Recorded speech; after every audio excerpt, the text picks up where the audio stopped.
Hello నమస్తే అందరికి good evening. ఈరోజు ఈవినింగ్ ఓటింగ్ గురించి మాట్లాడుకుందాము. కొంచెం వేడిగా హాట్గా ఉన్నాయి అన్నమాట ఈ రిజల్ట్స్ అనేవి. ఓటింగ్ అంటే కొంచెం తారుమారు అవుతూ ఉన్నాయి. మనకి ఎలిమినేషన్ అయితే కనుక ఒక 5 అయితే వరుస పెట్టి ఉన్నారు. అసలు వాళ్ళు ఎవరు అనేది ముందు మాట్లాడుకుందాము. సో మాట్లాడక ముందు కొత్తగా ఎవరైనా చూసారు కానీ ఛానల్ ప్లీజ్ సబ్స్క్రైబ్ చేసుకోవడంతో పాటు ప్లీజ్ లైక్ బటన్ అయితే ప్రెస్ చేయండి. వీడియోకి వెళ్ళిపోదాం.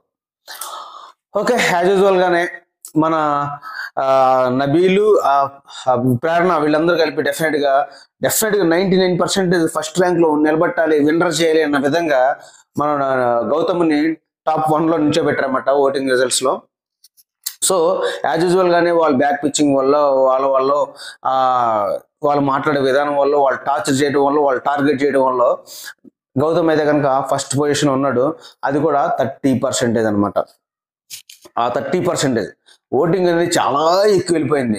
అది ఎందుకు ఎక్కువ వెళ్ళిందో కూడా ఒక 1 వీక్ లో లాస్ట్ వీక్ సాటర్డే నుంచి చేంజ్ అయిపోయింది అతను ఓటింగ్ లెవెల్ అనేది. ఎందుకంటే ఎప్పుడు కూడా ఫస్ట్ పొజిషన్ ఉన్న నిఖిల్ సెకండ్ పొజిషన్ లోకి వచ్చాడంటే ఓటింగ్ ఎంతవరకు వెళ్ళిపోయిందో చూసుకోండి. యాక్చువల్గా ఎప్పుడు ఫస్ట్ పొజిషన్ ఉండే నిఖిల్ సెకండ్ పొజిషన్ లోకి వచ్చాడు. అది కూడా 1 or 2, 3% తేడా కాదు. చూసుకొని చెప్తాను ఎలా ఎంత తేడా ఉందనేది. అదంతా బికాస్ ఆఫ్ ఎవరు, అందరూ ఒక్కరినే టార్గెట్ చేయడం వల్ల ఓటింగ్ అనేది అమాంతంగా పెరిగిపోతుంది.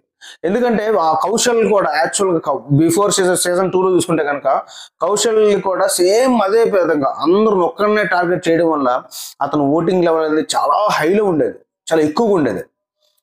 సో అలాగే ఆ కోణంలో పోల్చుకుంటే కనుక ఇది కూడా సేమ్ అదే విధంగా ఓటింగ్ లెవెల్ అనేది చాలా ఎక్కువగా ఉంది. సో ఫస్ట్ పొజిషన్ అయితే కనుక యాజ్ యూజువల్ గా 30% లో ఉన్నాడు గౌతమ్.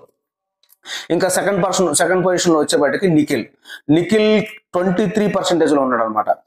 అంటే 1, 2, 3% కూడా కాదు, 7% డిఫరెంట్ ఉందన్నమాట. చూసావా? అంటే ఈ ఓటింగ్ అనేది మనం వీక్ అంతా ఎలా ఉంటుందో నామినేషన్ వర్క్ అనేది చెప్పలేం. మన వీకెండ్ లో కూడా మారిపోవచ్చు.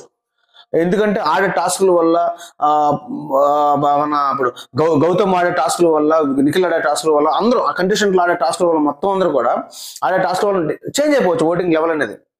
ఇప్పుడు ఫర్ ఎగ్జాంపుల్ తీసుకోండి, రోహిణి ఏంటి బిఫోర్ వీక్ లో చూసుకుంటే కనుక అసలు తన గేమరే కాదు, సరే గేమ్ ఆడేది కాదు. యాక్చువల్ చెప్పండి పర్లేదు, తన ప్రయత్నం అయితే తను చేసేది కానీ అంత తోపు గేమ్ కాదు, అందరు అబ్బాయిల్ని మించి గేమ్ ఆడడం కానీ లేదు.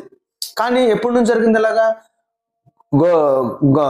రోహిణిని ఎప్పుడైతే పృథ్వీ అండ్ వీళ్ళు పాయింట్అవుట్ చేసి, విష్ణుప్రియ పాయింట్అవుట్ చేసి కావాలని మాట్లాడారో అప్పటి నుంచి తనేంటో తను నిరూపించుకుని ఇంకా కసి పెరిగి ఇంకా గేమ్ ఆడడం స్టార్ట్ చేసింది. అంటే అప్పుడు పర్సంటేజ్తో పోల్చుకుంటే కనుక ఫ్యాన్ బేస్, ఓటింగ్ బేస్ చూసుకుంటే కనుక రోహిణికి ఇప్పుడు ఇంకా ఎక్కువ ఉండొచ్చు అనిపిస్తుంది ఓటింగ్ బేస్. సో మళ్ళీ ఈ రోజు కూడా యాక్చువల్గా ఏంటి, 2 టాస్క్లు ఇమీడియట్గా గెలిచి కంటెస్టెంట్ టాప్ 5 కంటెండర్గా ఫస్ట్ నిలబడింది. సో అంత బాగా ఆడుతుంది టాస్క్లు.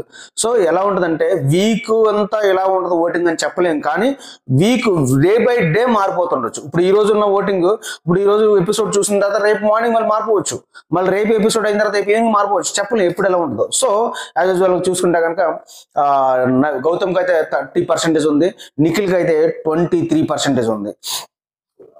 సో ఇది చూసుకుంటే కనుక మన మిస్టర్ మోడల్ మన నబీలు, బ్యాక్ పిచ్చింగ్ నబీల్ అనమాట. యాక్చువల్గా నబీలు గురించి అలా మాట్లాడతాను తప్పు అనుకోకండి. Nabeel top winner contestant, winner candidate. అట్లాంటిది విన్నర్ క్యాండిడేట్ ఫస్ట్ ప్లేస్ నుంచి సెకండ్ ప్లేస్కి వచ్చాడు, సెకండ్ ప్లేస్ నుంచి ఇప్పుడు థర్డ్ ప్లేస్కి వచ్చాడు. దేనివల్ల? గ్రూప్ గేమ్ ఆడడం వల్ల, బ్యాక్ పిచ్చింగ్ చేయడం వల్ల, ఎట్లాంటివి చేయడం వల్ల థర్డ్ ప్లేస్కి వచ్చాడు. అసలు లేకపోతే టాప్ లెవెల్లో ఉండేవాడు, టాప్ 1లో ఉండేవాడు. అలాంటి ఇప్పుడు థర్డ్ ప్లేస్కి వచ్చాడు బికాస్ ఆఫ్ బ్యాక్ పిచ్చింగ్, ఇట్లాంటి టార్గెటింగ్ చేయడం వల్ల. సో ఎందుకు అతను అలా చేసుకుంటున్నాడో నాకైతే అర్థం కావట్లేదు. తనకు తానే తగ్గించేసుకుంటున్నాడు, తనకు తెలియట్లేదు ఓటింగ్ లెవెల్ తగ్గుతుందా పెరుగుతుందని చెప్పి. కానీ ఇంకా అతను ఏమనుకుంటున్నాడంటే ఇంకా పెరుగుతుంది, ఇంకా హై లెవెల్ ఉందా నా ఓటింగ్, ఇంకా బాగా ఆడుతున్నా ఫీలింగ్ ఉన్నాడు. కానీ తనకు అర్థం కావట్లేదు ఇలా బ్యాక్ పిచ్చింగ్ చేయడం వల్ల ఇలా ఉందని చెప్పేసి. సో ఇంకా తీసుకుంటే కనుక మిగిలిన 5 అసలు ఈ 5లో ఎవరు ఎలిమినేట్ అవుతారో ఎవరికి అర్థం కావట్లేదు. సో ఈక్వల్ లెవెల్లో ఉంది వాళ్ళ పర్సంటేజ్ మొత్తం. ఈ 5% ఈక్వల్ లెవెల్లో ఉంది. ఇంకా ఎలా ఉందంటే 7 to 8%, 1% తేడా, 7 to 8% తేడాలో ఉంది. ఈ 5 ఎవరినైనా ఎలిమినేట్ అవ్వచ్చు. డబుల్ ఎలిమినేషన్ ఉందనుకుంటున్నాం కాబట్టి ఈ వీక్ లో ఎవరైనా అవ్వచ్చు ఈ 5 సో 5 ఎవరెవరు ఎంత పర్సెంటేజ్ ఉన్నారో నీకు క్లియర్గా చెప్తాను. మన ప్రేరణ విష్ణుప్రియ అయితే కనుక ఒక 8% ఉన్నారు.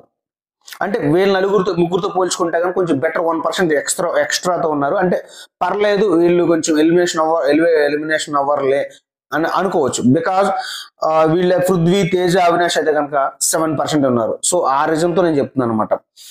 ఎందుకంటే ఇప్పుడు 7 to 8% అంటే 1% తేడా.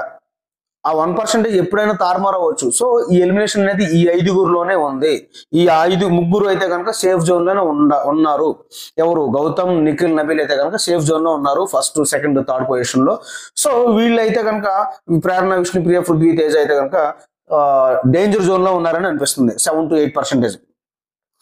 సో మీ ఫేవరెట్ కంటెస్టెంట్ ఎవరైతే కనుక వాళ్ళకి ఓటు వేసుకోండి.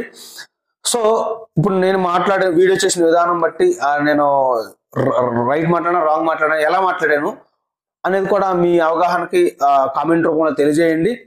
సో ఎవరైనా కొత్తగా చూస్తే ప్లీజ్ సబ్స్క్రైబ్ చేసుకోండి. అండ్ చూసిన ప్రతి ఒక్కరు కూడా డెఫినెట్గా లైక్ బటన్ అయితే ప్రెస్ చేయండి, నాకు సపోర్ట్ చేయండి. Thank you so much. జై హింద్.